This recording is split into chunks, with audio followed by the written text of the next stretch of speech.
Chrétiens célestes, que la paix, la grâce et la miséricorde du Dieu vivant soient avec chacun de nous. Alléluia, au monde entier. Eh bien, nous avons stoppé notre émission Que dit la parole un temps, mais voilà, nous revoilà pour reprendre cette belle émission-là parce que cela nous permet de découvrir de nouveaux versets bibliques et encore de les comprendre, n'est-ce pas? Alors, le Saint-Esprit est là à nouveau pour cette nouvelle émission. Et nous allons vous partager tous les jours, si Dieu le veut, ou chaque semaine, ou certains jours de la semaine, chaque verset, chaque jour un verset. Et nous avons encore d'autres émissions sur toujours la parole. Nous lançons aussi une autre rubrique verset du jour, que nous allons vous présenter aussi. Donc, chaque jour, vous aurez un verset par la grâce de Dieu. Donc, restons ensemble et suivons. Donc, tout de suite, que dit la parole? Eh bien, bien-aimés, aujourd'hui, nous irons dans Matthieu 5, le verset 23 et 24, pour voir ce que le Christ nous dit, que le Saint-Esprit nous éclaire. Je lis: « Si donc tu présentes ton offrande à l'autel, et que là, tu te souviens que ton frère a quelque chose contre toi, laisse là ton offrande devant l'autel et va d'abord te réconcilier avec ton frère. Puis, viens présenter ton offrande. » Parole du Seigneur. Amen. Eh bien, ici, dans Matthieu 5, 23, 24, le Christ est en train de nous parler à nous les humains qui avons tendance à rester en rancune avec nos frères, avoir des problèmes avec des gens et qui souvent pensent que ce n'est pas important si l'homme m'en veut. Tout ce qui est important, c'est Dieu. Comme nous avons l'habitude de chanter, je ne suis pas une bonne chanteuse, mais je vais chanter. Les gens, s'ils m'aiment, tant mieux. S'ils ne m'aiment pas, tant pis pour eux. Non, le plus important qui fait mon bonheur, c'est l'amour de Dieu pour moi. Parfait, j'aime cette chanson. Et je peux la chanter aujourd'hui 10 000 fois. Parce que je sais que je ne suis pas aimée non plus. Pour l'œuvre de Dieu que j'accomplis, j'ai beaucoup d'ennemis. Comme je disais à une sœur aujourd'hui, je lui ai dit: écoute, moi quand j'étais dans le monde, tout le monde m'aimait. J'étais aimée, j'étais adorée. Par hommes et femmes en même temps. Les hommes trouvaient peut-être côté séduction, mais les femmes, je ne savais pas ce que j'avais pour séduire une femme. Mais les gens m'aimaient parce que trouvaient des qualités en moi. Mais c'est dans l'église céleste que moi j'ai connu ce qu'on appelle la haine. La haine, et puis comme on a l'habitude de dire dans la langue wangbe. Donc je lui ai dit, c'est ça, c'est dans l'église que moi j'ai connu ce mot-là, que franchement on pouvait te haïr pour un rien. Alors nous disons, les gens s'ils m'aiment tant mieux, et s'ils ne m'aiment pas, tant pis pour eux. Le plus important, c'est l'amour de Dieu. C'est une vérité. Le plus important, c'est l'amour de Dieu. Ne l'oubliez jamais. Mais sachez que pour Dieu aussi, il est important, n'est-ce pas, la relation que nous pouvons avoir avec les frères, avec les gens qui nous entourent. C'est très important. Le plus important pour Dieu, ce n'est pas que tu sois aimé ou que tu ne sois pas aimé. Le plus important pour Dieu, c'est que toi, ton cœur soit pur. Aimé, non. Dieu ici, le Christ n'a pas dit si tu as quelque chose contre ton frère, mais on a dit si ton frère a quelque chose contre toi. La parole, elle est claire à ce niveau. On n'a pas dit si tu as quelque chose contre ton frère, parce que pour toi, n'importe pas. Mais est-ce que ton frère est content de toi? Eh bien, il arrive parfois, de toute façon, dans ce monde, nous ne pouvons jamais plaire à l'homme. Quoi que vous fassiez, vous ne pouvez pas plaire aux gens. So, parfois, il suffit juste, comme on le dit, move on. Tu continues seulement, tu cherches un autre chemin, tu avances. Parce que tu n'as pas besoin de plaire aux hommes. Il y a des gens qui aiment plaire à tout le monde. Vous ne pouvez pas plaire à tout le monde parce que le monde ne vous aimera jamais. Parce que la parole nous dit, puisque nous ne sommes pas du monde, alors le monde ne nous aimera pas. Mais comprenons qu'il y a parfois, nous-mêmes, nos comportements qui font que les gens ne nous aiment pas. Les gens ne nous aiment pas parce que peut-être nous sommes égoïstes, nous ne sommes pas tolérants parce que nous sommes peut-être trop orgueilleux, nous sommes parfois trop jaloux, nous avons trop de comportements. Parfois, il y a des gens qui s'enorgueillissent pour rien. Il y a des gens qui pensent qu'ils sont au-dessus des autres. Donc, quand ils viennent, ils peuvent pas s'asseoir avec les autres, ils peuvent pas avoir une communion avec les autres, ils peuvent pas s'entendre avec les autres. Donc, si c'est ça, vous n'êtes pas vraiment tolérable. Donc, les gens ne vont pas vous aimer pour ça. Alors, est-ce que vous allez vous dire que c'est l'amour de Dieu qui importe pour vous? Non. Le Christ nous a dit dans Matthieu 25, tout ce que vous faites à l'un de ces petits, eh bien, c'est à moi que vous le faites. Je vais le lire au verset 40. Il dit, je vous le dis en vérité. Toutes les fois que vous avez fait ces choses à l'un de ces plus petits de mes frères, c'est à moi que vous les avez faites. Donc, toutefois que tu offenses ton frère, que tu lui fais du mal, c'est à Jésus que tu le fais. Alors, il y a des gens que je connais dans ce ministère, je prie beaucoup pour eux, qui, eux, ils vous font le mal, ils vous persécutent et ils pensent que, même s'ils ne s'entendent pas avec vous, ils iront prier Dieu. Des gens, même dans le ministère, me disent, j'en ai connu, Dieu est partout. Alors, si Dieu est partout, toi, tu peux froisser tes frères, leur faire du mal, les insulter, les persécuter. Et maintenant, aller ailleurs pour aller prier. Et maintenant, prier, quel Dieu veux-tu prier? Si ce n'est pas un Dieu de la méchanceté, tu es en rancune contre ton frère. On te salue et tu ne réponds même pas. Tu mets ta tête comme ça. Aïe, non, je ne peux pas. Je ne veux pas de vous. Est-ce que Dieu, que nous adorons, le Saint, vraiment permet les rancunes? Non. J'ai parlé longtemps à une sœur il y a quelques années qui soutenait Mordicus, elle était restée sur sa position, mais le Saint-Esprit lui a parlé. Un jour, je vous ferai ce témoignage-là. Un jour, je vous ferai ce témoignage, le Saint-Esprit lui a parlé parce que, à l'approche d'une Pâque, je lui ai demandé de m'envoyer de l'argent pour que j'aille donner en son nom à l'église. Et quand j'ai fait cela, cela lui a valu vraiment le salut. Et elle a été sauvée par le Saint-Esprit. Le Saint-Esprit lui a parlé par rapport à son cœur. Le Saint-Esprit lui a dit que nous, les hommes, ou pour que cette rubrique ne dure pas trop, je vais vous faire le témoignage à part. Par la grâce de Dieu, je promets des témoignages que je ne fais jamais. Mais c'est très important que nous sachions certaines choses. Donc je vais vous faire le témoignage à part pour que cette rubrique ne dure pas.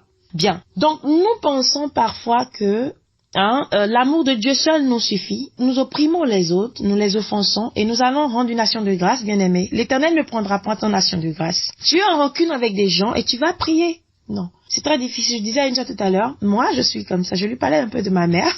Quand ma mère était une femme qu'on appellerait un peu crazy, on dit elle n'avait de problème avec personne. Quand elle était petite, elle frappait les gens et après elle voit encore, elle dit, toi là, tu me salues pas. Bonjour, c'est parce que je t'ai frappé hier que tu me salues pas aujourd'hui. C'était quelqu'un de comme ça. Ouf. On peut appeler ça, je ne sais pas comment. Mais je lui parlais, je dis, moi aussi, jusqu'à aujourd'hui, quand quelqu'un m'offense, j'essaye de pardonner. Je dis, si moi je te salue, tu me réponds pas, je vais encore attraper ta main et dire, toi je te salue, tu ne m'entends pas. Tu peux me frapper. J'accepte être frappé. Tu peux m'insulter. Elle dit, non, moi je ne salue pas. Je ne salue plus parce que je ne veux pas être. Je dis, non, tu dois saluer. Parce que tu es un enfant de Dieu, tu dois montrer l'exemple. Bien-aimé, aujourd'hui c'est vraiment difficile quand des gens se comportent avec vous. On se dit, non, je ne vais pas me rabaisser. Mais l'enfant de Dieu se rabaisse. L'enfant de Dieu, il n'est pas égoïste. L'enfant de Dieu, il ne se la joue pas. Aujourd'hui, nous pensons que nous sommes importants. Beaucoup de gens pensent qu'ils sont importants. Mais tu n'es rien. Tu penses que tu es important. Toi, un âme rempli de haine comme ça, de jalousie à l'intérieur de toi. Tu es là, tu es misérable, mais tu ne sais pas. Tu es misérable. Tu ne peux pas saluer ton frère. Tu ne peux pas ouvrir ton cœur. Tu as la rancune et tu vas t'agenouiller devant quel Dieu pour prier. Dans ta maison, tu ne salues pas des gens. Tu es en rancune avec des gens. Dans ton boulot, tu ne salues pas des gens. Tu es en rancune avec les gens. Et le dimanche, tu vas à l'église. Pire encore, tu pries tous les jours. Quelle prière tu fais? Quelle prière tu fais et quel Dieu va t'exaucer? Le Christ t'a dit ici, quand tu sais que ton frère a quelque chose contre toi, va d'abord prier ton frère, c'est-à-dire le supplier, va t'entendre avec lui avant de venir rendre l'action de grâce. Ça veut dire que même jusqu'à l'action de grâce que tu peux donner à Dieu, il ne veut pas ton action de grâce. Parce que Dieu il ne mange pas le désordre, ton cœur est pourri. Dieu ne prendra pas. Les gens aujourd'hui, ils tuent, ils font le mal, ils vont construire des mosquées, ils vont construire des églises. Ils pensent qu'il suffit juste de donner à l'église pour être sauvé. Non, tu ne seras pas sauvé. Parce que le mal que tu fais te rattrape et cela t'éloigne de Dieu. Dieu veut juste que nous nous aimions. C'est tout ce qu'il nous demande, n'est-ce pas? Jésus-Christ veut que nous nous aimions. Ça veut dire que toi, le chrétien parfait, c'est que celui qui n'a pas quelque chose dans son cœur. Il y a une sœur qui m'a fait beaucoup de mal il y a peu de temps. Je lui ai écrit, je lui ai dit, je sais tous les mensonges que tu dis sur moi. Je sais aujourd'hui tout ce que tu racontes sur moi. Mais je te pardonne. Mais juste, je veux que tu saches que tu es sur le mauvais chemin. Je veux juste que tu saches que tout ce que tu fais aujourd'hui, tu le fais parce que tu es téléguidé. Alors les gens ont détruit ta vie, ne permets pas qu'ils détruisent la vie de son enfant. J'essaye de lui donner quelques conseils. Mais je n'ai pas manqué de lui dire mon amour pour elle. Je l'aime. Mais cela n'a pas empêché qu'on refasse ce qu'on veut. Bien. Le plus important, c'est votre cœur. Les gens peuvent vous persécuter. Le Christ dit, si tu sais que ton frère a quelque chose contre toi, qu'est-ce que cette personne a contre moi? Je ne sais pas. Mais je sais juste que dans ce monde où nous sommes, parfois ce n'est pas vous, mais parfois c'est vos ennemis qui font ça de vous et qui mettent la haine à l'intérieur de vous. Et si vous ne faites pas attention, vous allez servir l'ennemi, vous allez servir le diable, parce que vous allez haïr vos frères sans cause et sans raison, juste parce que l'ennemi dit, va haïr, va frapper, va faire mal, va chanter, va crier, va jacasser, va faire ci et va faire ça. Le Christ nous demande juste dans la parole d'aujourd'hui, bien-aimé, si tu as un problème avec ton frère, va juste t'entendre avec lui avant d'aller à l'église, avant d'aller rendre action de grâce, avant d'aller prier Dieu, parce que l'Éternel est un Dieu saint. Et ton cœur qui garde rancune est un cœur souillé. Et ça, je l'ai appris à l'église. L'obscurité dont nous parlons, et nous disons l'obscurité ne peut couvrir la lumière, c'est vrai. Alors, cette obscurité-là, quand vous êtes en rancune avec les autres, vous êtes noir, vous êtes dans les ténèbres. Parce que les ténèbres se forment à l'intérieur de votre cœur quand vous ne pardonnez pas. J'ai remarqué une chose que j'ai dit à l'église, et les sœurs ont dit, eh bien, nous allons te tenter prochainement, nous savons déjà quelle est ta faille. Mais je leur ai dit, j'ai déjà changé depuis longtemps, avant de venir à l'église.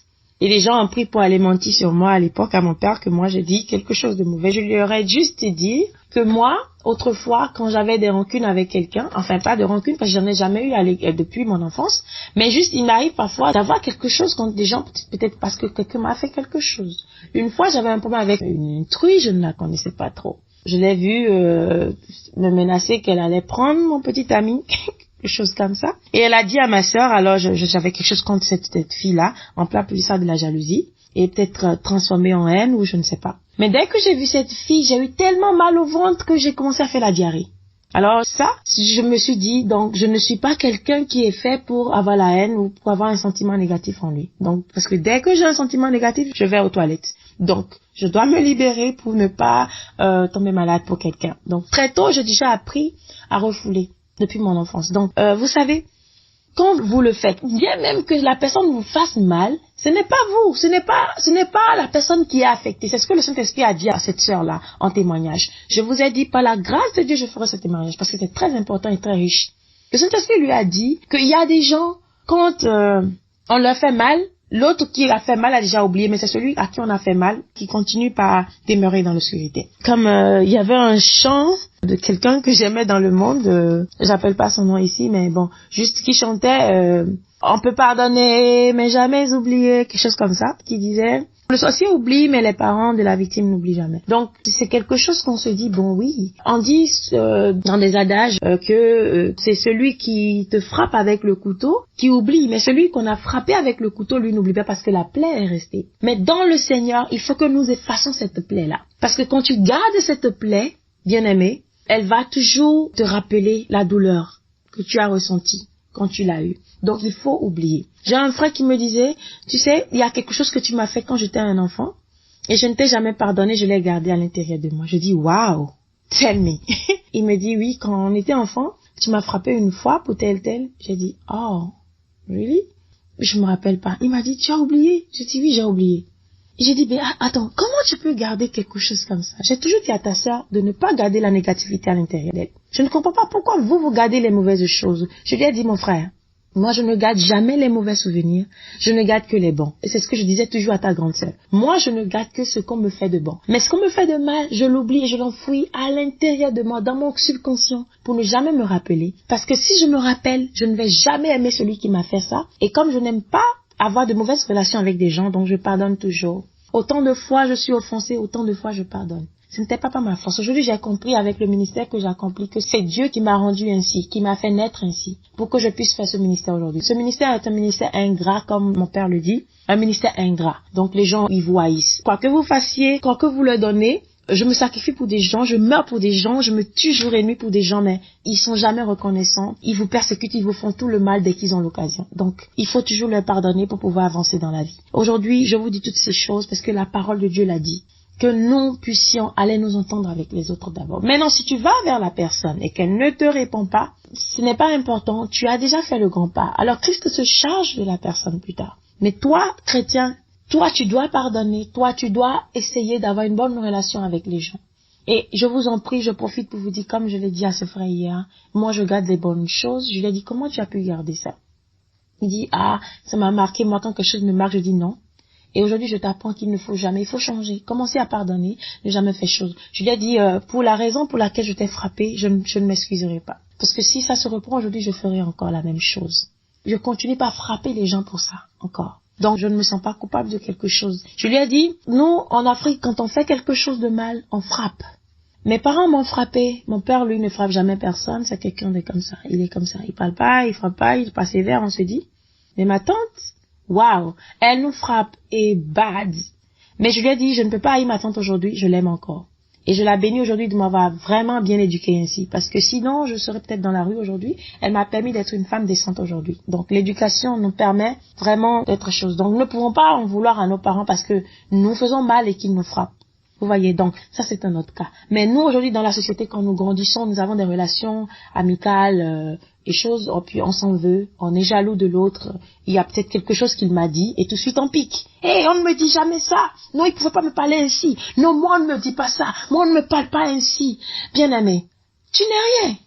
You're nothing. Tout ce que tu es, c'est le sable qui t'a formé. Tu n'es rien. Alors il faut que nous arrêtions de monter sur des chevaux, de monter vraiment sur une échelle. Ainsi, nous ne sommes rien. Alors si nous essayons de descendre vraiment du piédestal sur lequel nous nous mettons, nous verrons que nous ne sommes rien, absolument rien. Pasteur, tu n'es rien, tu n'es qu'un homme que Dieu a choisi pour servir le peuple. Alors arrête de faire l'important, le gradé. Chrétien, toi qui es derrière-ci, tu n'es rien non plus, tu respectes. Et vous vous respectez. C'est ainsi que Christ a fait l'église, parce que les apôtres, eux, ils étaient unis, ils s'aimaient, ils étaient ensemble. Il n'y avait pas de, non, c'est le pasteur ici, non, c'est le fidèle là. Non, Pierre était le chef de l'église, mais il travaillait avec les autres. Et ils accomplissaient des miracles ensemble. Mais aujourd'hui, quand nous nous mettons sur un piédestal, je suis le pasteur, alors je porte le gros habit, et vous vous prosternez devant moi, eh bien vous échouez par l'orgueil, parce que le diable se charge de mettre l'orgueil à l'intérieur de vous. Ce que le Christ nous demande aujourd'hui, c'est que nous puissions vraiment avoir un cœur humble, et que nous allions vers nos frères, demander pardon quand ils nous offensent ou bien quand nous les offensons, même si c'est toi qui te sens offensé. Le Christ ne demande pas ça. Il dit si ton frère a quelque chose contre toi. Donc ça veut dire que quand vous ne vous entendez pas, va demander pardon. Va et puis essaye de t'entendre avec lui. Maintenant, s'il ne veut pas et qu'il insiste, ce n'est pas grave, laisse-le là où il est. Continue ta vie, va dire à Jésus-Christ, Jésus, j'ai parlé, mais il veut pas qu'on reprenne et puis voilà. Et le Christ te dira, non, va t'asseoir mon enfant. Et le Christ va l'humilier. Le Christ humiliera cette personne-là. Parce qu'il a bien dit, quiconque s'abaisse sera rehaussé, quiconque se rehausse sera rabaissé. Donc, comprenons cette parole ainsi. Alors, je relis encore une fois.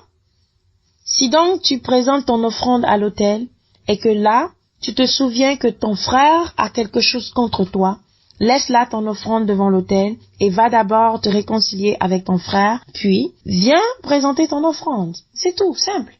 Va d'abord te réconcilier, c'est-à-dire que ne reste pas en rancune avec quelqu'un pour venir dire que non, tu vas rendre action de grâce à Dieu, tu vas aller à l'église, c'est toi qui es le bon chrétien, toi tu vas à l'église tout le temps, tu es bon à l'église, c'est toi qui es le premier, mais à la maison tu as des problèmes avec les gens, dans le quartier, tu as des rancunes, des choses, non. Dieu n'écoute pas ta prière, tu n'es pas un chrétien, tu te leurres seulement toi-même, tu te leurres, tu fais l'hypocrisie, tu es un hypocrite, Dieu ne te regarde pas. Alors c'est très clair aujourd'hui pour chacun de nous, pour vous qui avez des rancunes avec des gens, pour vous qui avez des problèmes avec des gens, il suffit juste, bien aimé, que vous vous entendiez, que vous vous pardonniez, que vous vous aimiez. L'amour, c'est ce que Jésus-Christ nous demande à tout chacun de nous. Soyez bénis. C'était Matthieu 5, versets 23 à 24. Que Dieu nous rehausse et qu'il apaise nos cœurs et qu'il nous donne vraiment l'amour, le pardon, comme les fruits de l'esprit, la bénignité, la patience et aussi la fidélité, en amitié, en amour, la tempérance. Nous devons vraiment avoir ces fruits-là. Que le Seigneur soit avec chacun de nous. Soyez bénis. C'est Andrew de Torres.